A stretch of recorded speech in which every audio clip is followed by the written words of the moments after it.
माझं नाव सलोनी मनीष वाणी आहे। मी यूट्यूब पाहत असताना मी तिच्यावर क्युलिंग पेपरच्या वस्तू टाकल्या होत्या। तर मी पाहिलं की फक्त कानातले, इयरिंग्स, नेकलेस अशाच गोष्टी दिसत होत्या। मला काहीतरी नवं करायचं होतं आणि नव्या कार्याची सुरुवात आता आपण गणपती बाप्पाचं नाव घेऊन करतो। तर मी गणपती मूर्ती कशा बनवायचं याचा विचार केला आणि गणपती बाप्पाची मूर्ती बनवली क्युलिंग पेपरपासून। तर मला पहिले टाइम लागला बनवायला, कारण पहिले नवीन होतं सर्वात, तर मला जास्ती वेळ लागला। पण नंतर मी जसं जसं बनवत गेली माझी पहिली मूर्ती सक्सेसफुली तयार झाली। त्याच्यानंतर मी 5-6 गणपती मूर्ती बनवली।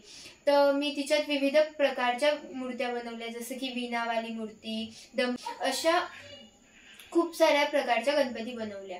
तर तुम्ही पाहू शकता इथे माझ्या गणपतीच्या मूर्त्या आहे ह्या क्युलिंग पेपरच्या। हिच्यात आणि मी एक पण रंगकाम केलेलं नाहीये। हे पहिलेच पेपर असतात क्युलिंगचे, ते कलर पेपर असतात। हिच्यात बाकी सर्व पेपरापासून काहीच यूज झालेला नाही, फक्त पेपर आहे। आणि ह्या मूर्ती खूप लाईट वेटच आहे। तुम्ही ही वाली मूर्ती पण पाहू शकता। हिच्यात मी वीणा वाजवणारा दाखवला आहे गणपती मूर्ती। तर अशी मूर्ती आहे ती, आणि ही अजून एक डमरू वाजवणारी।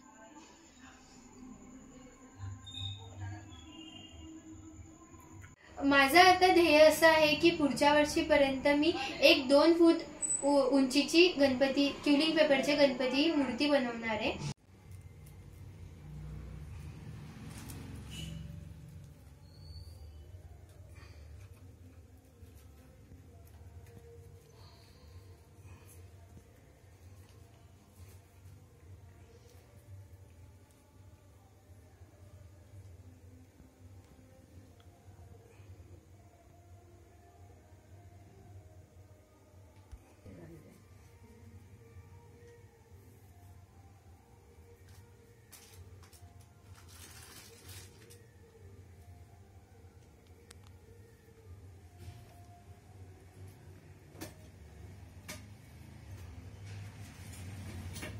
सेट मत